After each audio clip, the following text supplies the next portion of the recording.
আমি কিছুক্ষণ চিন্তা করে বললাম, আপনি চিন্তা করবেন না, আমি আগে খোঁজ খবর নিয়ে দেখি, যদি সত্যি হয় তাহলে আমি আমার জীবন দিয়ে হলেও রিয়াকে রক্ষা করব। আন্টি হাসি দিয়ে বলল, তুমি আমার একটা চিন্তা দূর করলে, ধন্যবাদ বাবা। এখন নিচে চলো খাবার খেতে। আমি বললাম, হ্যাঁ আন্টি চলেন। আন্টির বাসা থেকে খাবার খেয়ে উপরে এসে ঘুমিয়ে গেলাম। সকালে রেডি হয়ে রুমের দরজা খুলে দেখি রিয়া খোলা চুলে দাঁড়িয়ে আছে। রিয়াকে পেছন থেকে এতটা সুন্দর লাগছে যে বলার বাহিরে। আমি বললাম, শুভ সকাল। রিয়া পেছনে ফিরে আমার দিকে তাকিয়ে বলল, এতক্ষণে আপনার ঘুম ভাঙলো? আমি বললাম, ঘুম তো অনেক আগেই ভেঙেছে। তা বাসায় যাও নাই? তোমার বাবা মা আসে নাই নাকি? রিয়া বলল, বাবা মা তো রাতেই এসেছে, এখানে আসলাম হাওয়া খেতে, আর বাবা আপনাকে নিয়ে যেতে বলল। আমি বললাম, ও তাই বলো, এখানে কখন এসেছো? রিয়া বলল, অনেকক্ষণ হয়েছে এখানে এসেছি। আমি বললাম, ও আচ্ছা, এক কাজ করি, আগে কলেজ থেকে আসি, পরে তোমার বাবার সাথে কথা হবে, কেমন? রিয়া বলল, এখন চলে যাবেন কি? আমি বললাম, হ্যাঁ। রবিন বলল, সকাল সকাল কলেজে যেতে। রিয়া বলল, আমার জন্য ফুচকা নিয়ে আসবেন। আমি বললাম, টাকা নাই পকেটে। রিয়া বলল, সে না থাকলে আমি কি করব? নিয়ে আসতে হবে। আর একটা কথা। আমি বললাম, হ্যাঁ বলো। রিয়া বলল, কালকে থেকে একটা সময় বের করে আমাদের পড়াবেন। আগে যেখানে পড়তাম ওখানে আর যাব না, সকাল সকাল যাওয়া ভালো লাগে না, যদি বিকালে আপনার সময় হয় ভাইয়া।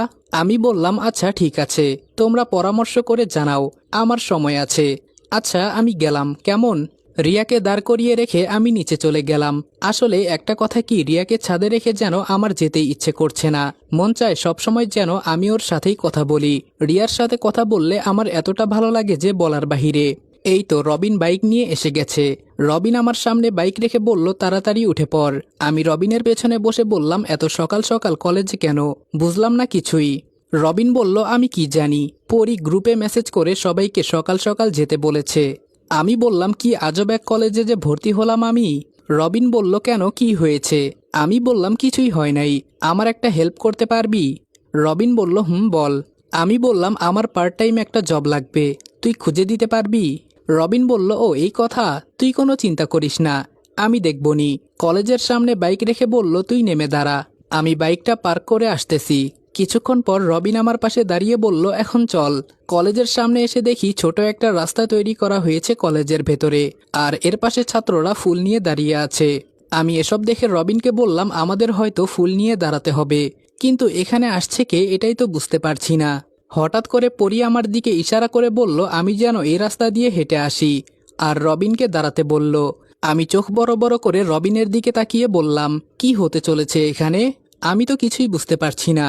রবিন আমার কানে কানে বলল, কোনো কথা বলিস না, পরি যা বলে তাই চুপচাপ কর, না হলে সমস্যা হয়ে যাবে। ধুর, এসব আজব জিনিস কেনই বা আমার সাথে হয় বুঝি না। পরি আবার আমাকে ইশারা করে বলল, তাড়াতাড়ি এখান দিয়ে হেঁটে আসো, সময় চলে যাচ্ছে। আমি ভয়ে পরীর কথা মতো ছোট সাজানোর রাস্তাটায় পা রাখলাম। আর তখন ওই ছাত্ররা আমাকে ফুল দিয়ে বরণ করে নিচ্ছে। মনে মনে ভাবলাম, কালকে হয়তো পরি আমাকে অপমান করেছে, এজন্য আজকে আমাকে এতটা সম্মান করছে। আমি কেন যে পরীকে খারাপ ভাবতে গেলাম? ওর মনটা অনেক ভালো, এখন বুঝতে পারছি। তবে কালকে যদি আমাকে এভাবে সম্মান করত, তাহলে আমি নিজেকে এই পৃথিবীর সবচেয়ে ভাগ্যবান ব্যক্তি মনে করতাম। পরীর সামনে যেতেই পরী হাঁটু গেড়ে আমার সামনে বসে একটা ফুল আমার সামনে ধরে বলল, আমি এত কিছু বলে প্রপোজ করতে পারি না, হয়তো আগে কাউকে প্রপোজ করি নাই, এজন্য এত কিছু বলে প্রপোজ করতে পারি না। শুধু ছোট করে বলবো, তোমাকে যেদিন আমাদের বাসায় দেখেছি সেই দিন আমি তোমার প্রেমে পড়ে গেছি, আর সেই দিনের চিঠিটা আমি দিয়েছিলাম। আমি জানতে চেয়েছি তোমার ভেতরে কেমন অনুভূতি হয় ভালোবাসার জন্য। কালকে তোমাকে অপমান করে আমার অনেক খারাপ লেগেছে। কি করব বলো, কলেজে আমার একটা সম্মান আছে, এই জন্যই এমনটা করেছি। আর আজকে দেখো, সবকিছু ভুলে বেহায়ার মতো তোমাকে প্রপোজ করেছি। সবচেয়ে বড় কথা হলো, তোমাকে যে আমার ভালো লেগে গেছে, তাই প্রপোজ না করে থাকতেই পারলাম না। অনেক অনেক ভালোবাসবো তোমাকে, আই লাভ ইউ। শুধু এইটুকু বলতে পারি, তোমার ভালোবাসা পেলে আমি অবশ্যই ভালো হয়ে যাব, তোমাকে আমি কথা দিচ্ছি। আমি পরীর কথা শুনে বোকার মতো শুধু তাকিয়ে আছি, কি যে বলবো এটাই বুঝে উঠতে পারছি না। ধপ করে পরী যে এসব কিছু বলে ফেলবে এটা আমার ধারণার বাহিরে ছিল। হঠাৎ করে রবিন এসে কানে কানে বলল, ভাই যা করিস আর না করিস, ফুলটা এখন নিয়ে নে। এই মেয়ে মারাত্মক জেদি, যা বলে তাই করে, না হলে ও তোকে এত সহজে ছাড়বে না। যা হবে পরে দেখা যাবে, এখন আমি যা বলছি তুই তাই কর। রবিনের কথা শুনে ভয়ে ভয়ে পরীর হাত থেকে ফুলটা নিলাম। আর তখন ওই সব ছাত্রছাত্রীরা হাততালি দিতে লাগলো, আর পরি দাঁড়িয়ে ধপ করে সবার সামনে আমাকে শক্ত করে জড়িয়ে ধরলো। পরি আমাকে জড়িয়ে ধরাতে আমি যেন বড় ধরনের একটা শক খেলাম। শুধু জড়িয়ে ধরাতে ও থেমে থাকে নাই, আমাকে ছেড়ে আমার কপালে গালে চুমু দিতে লাগলো। আমি শুধু অসহায়ের মতো দাঁড়িয়ে আছি। সবশেষে পরি বলল, এখন সবাই ক্লাসে যাও, আর তুমি আমার সাথে এসো। পরি আমার একটা হাত ধরে নির্জন জায়গায় নিয়ে আসলো, আর একটা বেঞ্চের মাঝে পরি বসে আমাকে ওর পাশে বসিয়ে বলল, কি হলো বেবি, কোনো কথা বলছো না কেন তুমি? আমি ভয়ে ভয়ে বললাম, তুমি হঠাৎ করে। পরি আমাকে আবার শক্ত করে জড়িয়ে ধরে বলল, আমাকে তুমি এত ভয় পাও কেন? ও আচ্ছা, কালকের জন্য। এই যে দেখো বাবু, কানে ধরলাম, এমন আর হবে না। আমি পরীকে কোনো মতে ছাড়িয়ে বললাম, পরি আপু, আমাকে একটু সময় দাও, হঠাৎ করে এসব হয়ে যাবে আমি ভাবতেও পারি নাই। পরি বলল, সে না হয় বুঝলাম, কিন্তু আমাকে তুমি আপু বললে কেন? আমি বললাম, না ইয়ে মানে। পরি বলল, দেখো, কোনো মানে মানে চলবে না, আমাকে নাম ধরে ডাকবে, ঠিক আছে? আমি বললাম, আচ্ছা ঠিক আছে। পরি বলল, তাহলে বলো পরি জানু। আমি বললাম, শুধু পরি থাক, কেমন? বাকিটা পরে বলবো।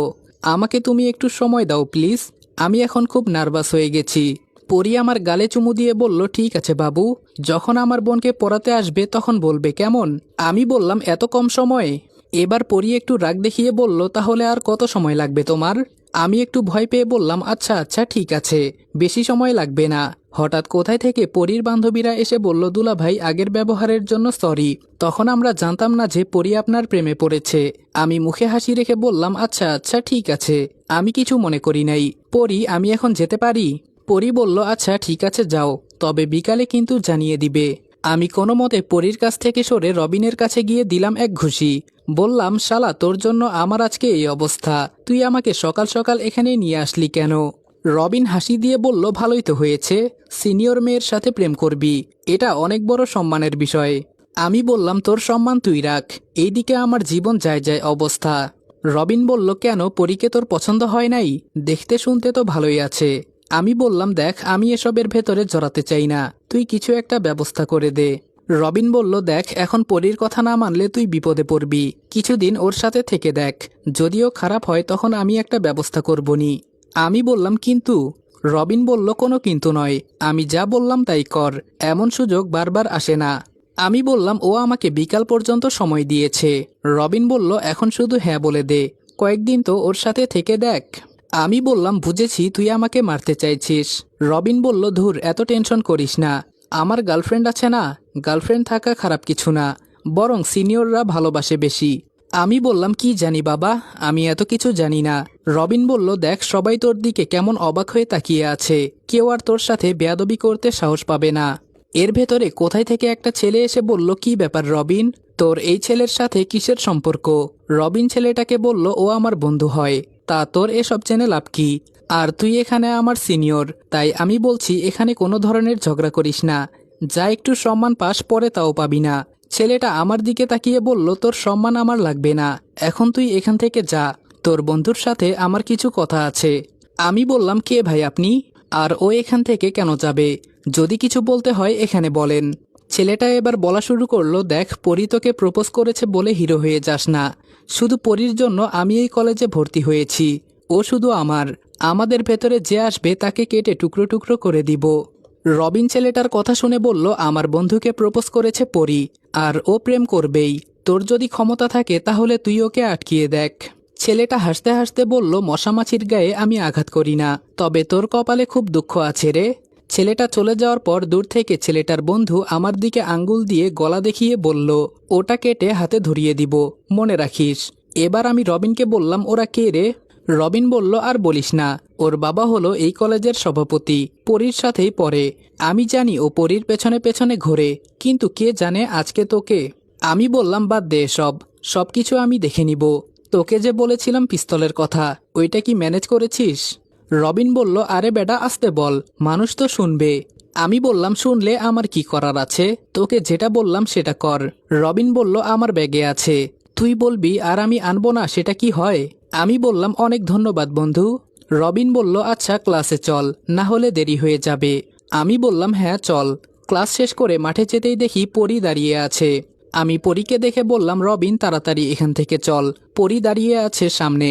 আমি এই কথাটা বলতে বলতেই পরী আমাদের সামনে এসে বলল, রবিন, তোমার গার্লফ্রেন্ড দাঁড়িয়ে আছে, হয়তো তোমাকে ডাকছে, দেখো। রবিন পরীর কথা শুনে বলল, কোথায় দাঁড়িয়ে আছে? পরী বলল, গেটের সামনে গিয়ে দেখো দাঁড়িয়ে আছে। রবিন আমার দিকে তাকিয়ে বলল, তুই বাসায় চলে যা, কেমন? আমার একটু ওকে নিয়ে মার্কেটে যেতে হবে। এই কথা বলে রবিন চলে গেল।